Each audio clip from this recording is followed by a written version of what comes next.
Hey everyone, welcome back for another deep dive. You know us, we always got to unpack the latest Intergalactic Insider episode, figure out what's got everyone buzzing across the cosmos. Exactly, in episode 34, whoo boy, this one blew up the subspace. Yeah.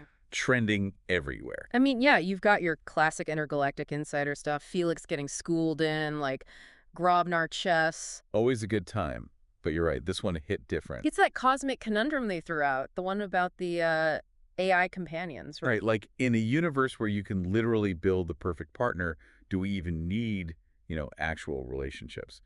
Messy human ones. And the way they frame it, with those symbiosentients, those folks on Cygnus 7th, really gets you thinking, like, what even is connection? It's almost like, I don't know, everyone's got this like low-key fear that tech's moving so fast. One day we'll all just be obsolete relationship-wise. Yeah, like what if being perfect actually makes us more lonely? What if it's the imperfections, the rough edges that help us grow? I think the episode's hinting at that, like, real intimacy comes from being vulnerable with each other. Yeah. A perfect AI that's comfort, not challenge. Sets the stage for the whole episode, really. You see these themes, connection, loss, play out, but on this huge galactic scale. Okay, but let's be real. Episode 34 had some seriously funny bits, too. Felix explaining that Grobnar chess match. Oh, classic Felix. I swear I almost choked on my Nebula Nut Latte. Toddler playing poker with like a grandmaster, right? Yeah, exactly. You can't help but laugh, but also kind of feel that cosmic inadequacy, Speaking of which, the Galactic Intelligence Index. Oh boy, yeah. Professor Cosmos drops this knowledge bomb.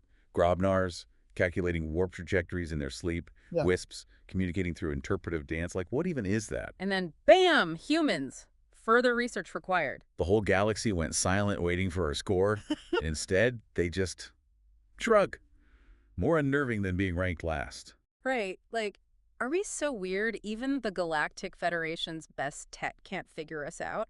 Or are we about to, like, level up intellectually and the GII is just lagging behind? If that further research required, it gets under your skin, A little bit of that relatable awkwardness, too, right? Like, we've all been there, staring at a test, hoping there's hidden genius in us somewhere. Maybe that's Intergalactic Insider's magic. It takes these huge cosmic ideas, intelligence, migration, and makes them feel, I don't know, personal. Like, hey, we're all in this together trying to figure stuff out. And we're just getting started with episode 34, the Zorpian Migration, the planet of perpetual paperwork, Comet Channing Space Weather Report.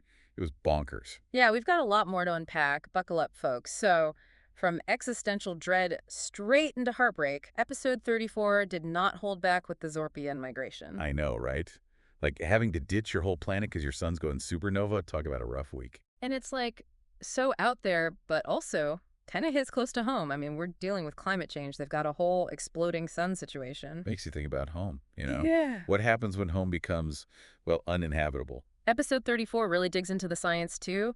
Dr. Thorne, the astrophysicist, she breaks down these different types of supernovae. Type I, it's like a white dwarf star in a binary system.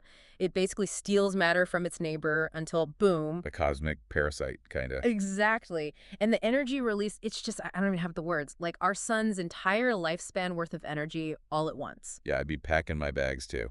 But here's the thing, get this. Those supernova explosions, they create the elements that, like, make life possible. Carbon, oxygen, all that. Wait, so the stuff we're made of, it came from exploding stars. Kind of poetic, right? This cosmic circle of life and death, I guess. Wow. So the Zorpians, they got off the planet, though, right? They had some crazy tech. Oh, yeah, they're quantum slipstream drives. Our stuff looks like, I don't know, stone wheels compared to that.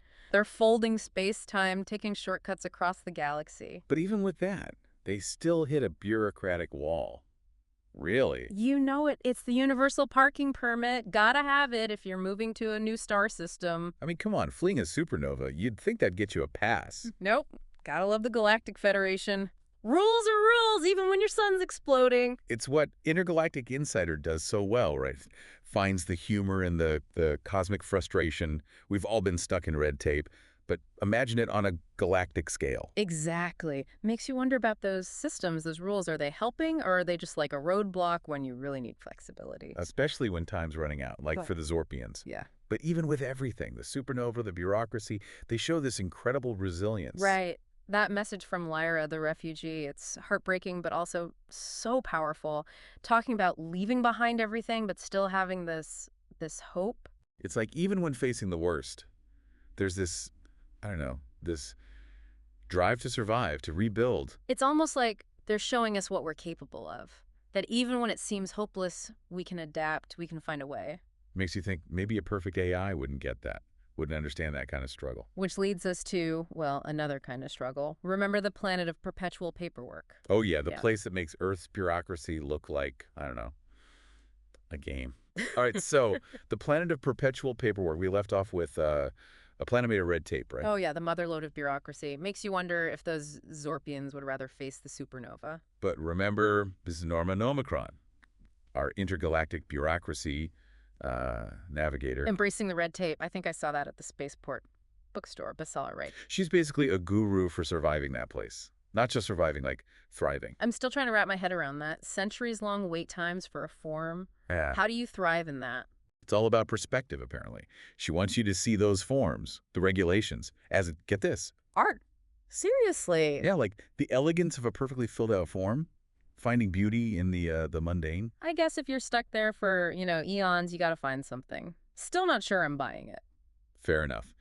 But even Ms. Nomicron admits some of those forms are just ridiculous. Form 42 Omega, anyone. Oh, the one for interdimensional variance requests? That thing's like 1,000 pages long, needs signatures from alternate versions of yourself. And nobody even knows what an interdimensional variance is. It's like a black hole of bureaucracy. Again, Intergalactic Insider nails it. Makes you laugh, but also makes you think, right? Like, are we building our own paperwork planet here? Right here on Earth, with all our systems and regulations. Something to ponder. Mm-hmm. But okay, enough doom and gloom. Let's get to Comet Channing, our space weather girl extraordinaire. Oh yeah, she's always a good time. What'd she have for us this week? So she kicks things off with a warning about, get this, quantum probability showers moving across Andromeda. Quantum. Probability showers. That's a new one. Basically, it's like rain, but instead of water, it's alternate possibilities. You could step outside and poof, new career, different spouse, or turn into a cactus, maybe. That's a lot to process. I don't know if I'd be thrilled or terrified. Right, like the universe is playing dice with your life. And then on top of that, we've got gravitational mood swings hitting the Milky Way. Mood swings, but galaxy-wide. So that's why I haven't been able to focus today. Makes sense. And of course, we can't forget Zephyr Stardust. Our guy always finds himself in the thick of it. What kind of trouble did he get into this time? He's on Kepler 186, riding out a nostalgia storm.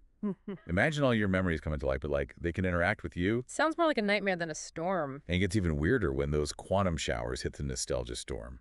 Zephyr sees a space slug turn into a dinosaur. His communicator starts playing old video game music. It's chaos. I'm starting to think Zephyr secretly enjoys this stuff. Maybe. Anyway, he gets out of there thanks to some quick thinking and Comet Channing's vocal talents. But last we see him, he's facing down a T-Rex hologram. Classic Zephyr. Well, folks, there you have it. Another wild ride with Intergalactic Insider. We had exploding stars, bureaucratic black holes, space weather that'll scramble your brain. It's a lot to take in, but that's what we love about this show, right? Gets you thinking, gets you questioning. And reminds us, even across galaxies, we're all connected. We all want to understand this crazy universe we live in. So if you haven't seen episode 34, go check it out. And for those who have, what were your favorite moments? What blew your mind? Hit us up on the Subspace channels. Let's keep this conversation going. Until next time, keep exploring, stay curious, and don't forget your towel. You never know what the universe might throw at you.